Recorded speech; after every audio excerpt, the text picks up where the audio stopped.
झालेलं नाही. आपला निरोप मी एकनाथ शिंदेजीला पाठवतो. सरकार आहे. कार सेवेमध्ये शिवसैनिकांचा देखील सहभाग होता, मात्र उद्धव साहेबांना निमंत्रण नाही. काय आकसाची भूमिका आहे? असं काही आकस नाही आहे. असं प्रत्येक आता आम्हालाही निमंत्रण नाही आहे. राज्याचा अध्यक्ष आहे पक्षाचा. 22 तारखेला तिथे काय त्या निमंत्रकांनी व्यवस्था उभ्या केल्या आहे, किती लोकांच्या व्यवस्था होऊ शकतात, ज्या अनेक लोक असे आहेत.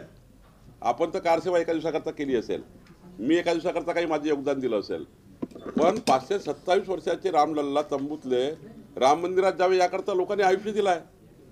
पूर्ण आयुष्य समर्पित केलेले लोक आहेत. त्यांची नावे असतील ना, काही ते नावे असतील ना. ज्या निमंत्रक ज्या ठिकाणी त्या न्यासाचे लोक आहेत त्यांच्याकडे यादी असेल ना, की संपूर्ण आयुष्य दिलं आहे अशी समाज असाही लोक आहेत.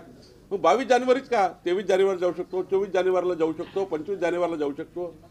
असं नाही आहे की आता मला निमंत्रण आहे याचा अर्थ मी असं समजायचं काय.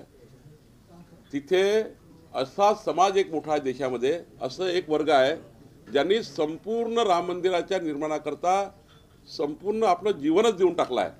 अशाची यादी असेल ना. आणि त्यामुळं मला वाटतं याला बोललं नाही त्याला बोललं नाही, ज्यांच्या मनात ज्या दिवशी वाटतं त्या दिवशी गेलं पाहिजे.